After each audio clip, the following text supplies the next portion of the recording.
रेगिस्तान की तपती रेतों में ऊंचे पहाड़ों के बीच बसा मक्का एक ऐसा शहर था जो काबा के साए तले महकता रहता था, जहां हर सुबह और शाम दूर दराज से आने वाले तिजारती काफिले की हलचल सुनाई देती थी। इसी शहर में कुरैश के एक अमीर और दौलतमंद ताजिर खुवैलिद रहते थे, जिनकी बीवी फातिमा अपने खानदान की शराफत और वकार के लिए मशहूर थी। अल्लाह ने उनके घर को एक बेटी की नेमत से नवाजा। उसकी आमद मुकर्रर वक्त से पहले हुई थी। खुवैलिद ने उसे अपने हाथों में उठाकर उसकी नन्ही आंखों में देखा और मुस्कुराते हुए कहा, इसका नाम खदीजा होगा, जिसका मतलब है जो तय वक्त से पहले आ जाए। हजरत खदीजा रजी अल्लाहु अन्हा मक्का की मशहूर तिजारती जिंदगी के बीचों बीच एक शरीफ खानदान में परवरिश पाई। उनके वालिद अमीन बड़े बड़े काफिले तरतीब देते और दूर दराज इलाकों में माले तिजारत भेजते थे। हजरत खदीजा रजी अल्लाहु अन्हा ने अपने बचपन से ही इस तमाम हलचल और गहमा घमी का तजुर्बा हासिल किया। मक्का की तपती रेतों में वक्त गुजरता रहा और इस अमीर खानदान वक्त गुजरने के साथ हजरत खदीजा रजी अल्लाहु अन्हा के दिल के जख्म धीरे धीरे भरने लगे और वह आहिस्ता आहिस्ता अपनी मामूली जिंदगी की तरफ लौटने लगी। इसी दौरान एक दिन उनकी जिंदगी में अतीक आए। उनके आने से हजरत खदीजा रजी अल्लाहु अन्हा की जिंदगी में जैसे एक नई शुरुआत और नई उम्मीद की किरण पैदा हुई। अतीक भी मक्का के इज्जतदार और मालदार लोगों में गिने जाते थे। इस रिश्ते से उन्हें एक औलाद भी हुई, मगर अभी जिंदगी पूरी तरह संभल ही रही थी कि अचानक अतीक के इंतकाल ने हजरत खदीजा रजी अल्लाहु अन्हा को फिर से गहरे दुख में डाल दिया। कम उम्र में दूसरी बार बेवा होने का सदमा उनके लिए बहुत भारी था। उन्हें ऐसा महसूस हुआ जैसे जिंदगी उन्हें लगातार मुश्किल इम्तिहानों से गुजार रही है, लेकिन इन्हीं दिनों में किस्मत खामोशी से उन्हें एक बहुत मुबारक रिश्ते के लिए तैयार कर रही थी। तमाम दुख और तकलीफ के बावजूद उन्हें अपने बच्चों की खातिर मजबूत बनकर खड़ा रहना था। इस तरह हजरत खदीजा रजी अल्लाहु अन्हा की जिंदगी का एक नया दौर शुरू हुआ। आगे क्या हुआ जानने के लिए पार्ट 3 जरूर देखें।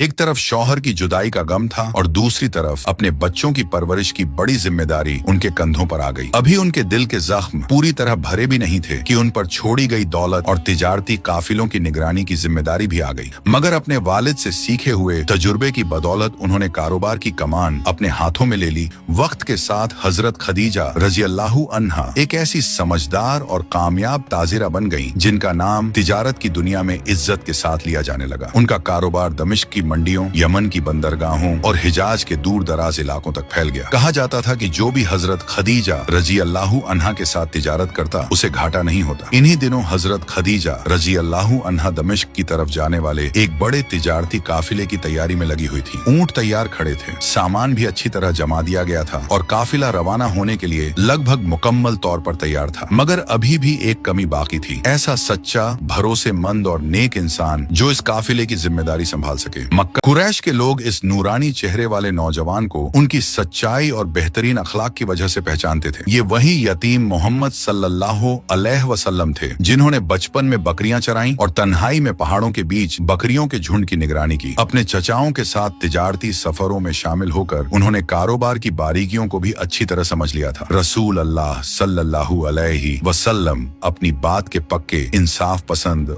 और सच्चे ताजिर के तौर पर मशहूर हो चुके थे। उनकी अमानतदारी का यह आलम था कि लोग बिना किसी झिझक के अपना माल और कीमती सामान उनके हवाले कर देते थे। हजरत खदीजा रजी अल्लाहु अन्हा ने आखिरकार अपना इरादा पक्का कर लिया। उन्होंने देर किए बिना मोहम्मद अल अमीन को पैगाम भिजवाया और अपने आने वाले बड़े तिजारती काफिले की जिम्मेदारी उन्हें सौंपने की पेशकश की। इस अहम सफर में मदद के लिए उन्होंने अपने भरोसेमंद गुलाम मैसरा को भी साथ रवाना किया, जो लंबे अरसे से उनके साथ काम कर रहा था। नबी करीम सल्लल्लाहु अलैहि वसल्लम ने यह पेशकश कबूल कर ऊंटों पर सामान अच्छी तरह लाद दिया गया। सारी तैयारी मुकम्मल हुई और कुछ ही वक्त बाद मक्का का एक बड़ा तिजारती काफिला दमिश्क की तरफ रवाना हो गया। इस काफिले की सरपरस्ती नौजवान मोहम्मद सल्लल्लाहु अलैहि वसल्लम कर रहे थे और उनके साथ तजुर्बेकार मैसरा भी मौजूद था। रेगिस्तान की सख्त गर्मी में कई ऊंट रेत पर धीरे धीरे आगे बढ़ते जा रहे थे। दिन बीतते गए और लंबा सफर तय होता गया। आखिरकार वे लोग दमिश्क की सरहदों के करीब पहुंच गए। वहां मोहम्मद सल्लल्लाहु अलैहि वसल्लम आराम की गरज से एक दरख्त के साए में ठहरे, जो एक राहिब की झोपड़ी के पास सुकून देने वाली जगह थी। राहिब ने गौर से देखा और मैसरा के पास जाकर पूछा, वो आदमी कौन है जो इस दरख्त के साए तले बैठा है? मैसरा ने जवाब दिया, ये कुरैश का एक शख्स है, इसका नाम मोहम्मद है। राहिब साहिब ने कहा, तुम कह रहे हो मोहम्मद, जान लो कि इस दरख्त के नीचे आज तक किसी नबी के सिवा कोई नहीं बैठा। मयसरा एक पल के लिए सुन रह गया। उसके दिल की धड़कन तेज हो गई और उसने हैरत भरी निगाहों से मोहम्मद सल्लल्लाहु अलैहि वसल्लम की तरफ देखा। इस बात का असर जब मोहम्मद सल्लल्लाहु अलैहि वसल्लम तिजारती सफर से मक्का लौटे तो मयसरा के चेहरे से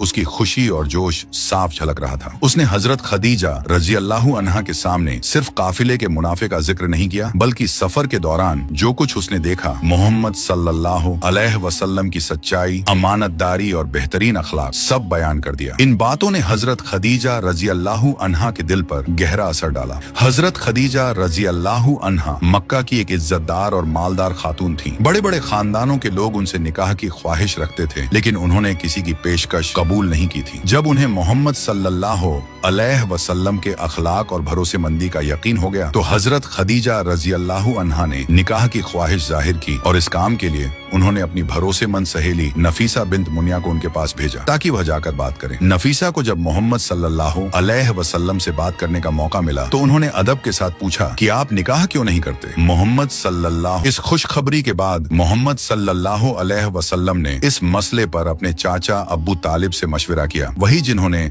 बचपन से उनकी परवरिश की थी। फिर अब्बू तालिब और हजरत खदीजा के चाचा उमरो बिन असद के दरमियान मुलाकात हुई। अब्बू तालिब ने पूरे यकीन और फख्र के साथ कहा, मेरा भतीजा मोहम्मद बिन अब्दुल्लाह अपने अखलाक, सच्चाई और अमानतदारी में पूरे कुरैश में बेमिसाल है। कोई भी नौजवान इसका मुकाबला नहीं कर सकता। फिर उन्होंने ऐलान किया कि ऐ कुरैश के लोगों, मैं अपने खानदान की तरफ से खुशी खुशी इस निकाह को कबूल करता हूँ। गवाह रहना कि मैंने खदीजा बिन्त खुवैलिद का निकाह मोहम्मद बिन अब्दुल्लाह के साथ कर दिया है। वो लम्हा सिर्फ दो दिलों का मिलन नहीं था, बल्कि उम्मत मुस्लिम की शुरुआत का एक मुकद्दस मोड़ था। उस दिन 40 साल की हजरत खदीजा रजी अल्लाहु अन्हा और 25 साल के मोहम्मद सल्लल्लाहु अलैहि वसल्लम एक ही छत के नीचे इकट्ठा हुए। मक्का की सबसे इज्जतदार और मालदार खातून और इंसानों में सबसे ज्यादा सच्चे और अमानतदार शख्स। लेकिन यह कोई आम घराना नहीं था। ये